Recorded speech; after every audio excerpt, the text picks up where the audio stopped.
10ই মে ভোরে জলপাইগুড়ির মঙ্গলবাড়ি থেকে উদ্ধার করা হয় শান্তির টিগ্গাকে। অভিযোগ ওঠে তাকে অপহরণ করা হয়। পুলিশি তদন্ত শুরু হয়। অসুস্থ অবস্থায় শান্তি ভর্তি ছিলেন আলিপুরদুয়ার রেল হাসপাতালে।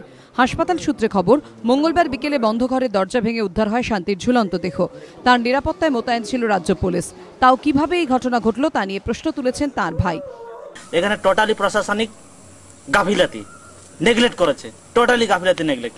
একজন হাই প্রোফাইল লোকের পিছনে দুনিয়া ভরের এজেন্সি থাকে গভর্নমেন্টের সিকিউরিটির ব্যাপারে, কিন্তু আজ অবধি আমার বোনের, আমার দিদির পিছনে এরকম কোনো ইন্টেলিজেন্স সিকিউরিটি কাজ করে নেই যে ওনার ব্যক্তিগত সিকিউরিটির ব্যাপার আছে, কেউ বলে নেই।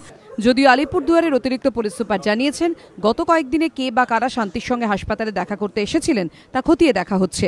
রেল কর্তৃপক্ষের বক্তব্য, পারিবারিক সমস্যার কারণে অবসাদগ্রস্ত ছিলেন তিনি।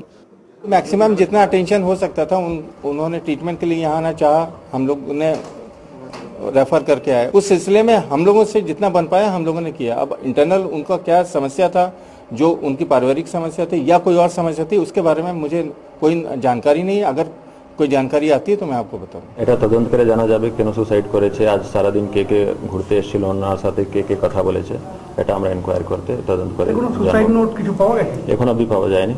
ভারতীয় সেনাবাহিনীর প্রথম মহিলা সদস্য হলেও ডেপুটেশনে চালসা স্টেশনে গেটম্যান হিসেবে কর্মরত ছিলেন তিনি।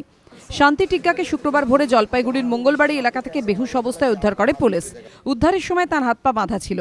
পুলিশকে তিনি জানান, বাড়ি ফেরার সময় তাকে চোখ বেঁধে অপহরণ করে কয়েকজন দুষ্কৃতী। তার পকেট থেকে পাওয়া যায় একটি চিঠি। লগ্নি সংস্থা কাণ্ডে রাজ্য সরকারের ভূমিকার সমালোচনা করা হয়েছিল চিঠিতে। সেই ঘটনার কিনারা হওয়ার আগেই টিগ্গার রহস্য মৃত্যু উস্কে দিল অসংখ্য প্রশ্ন। রাজা চট্টোপাধ্যায় রিপোর্ট, এবিপি আনন্দ, জলপাইগুড়ি।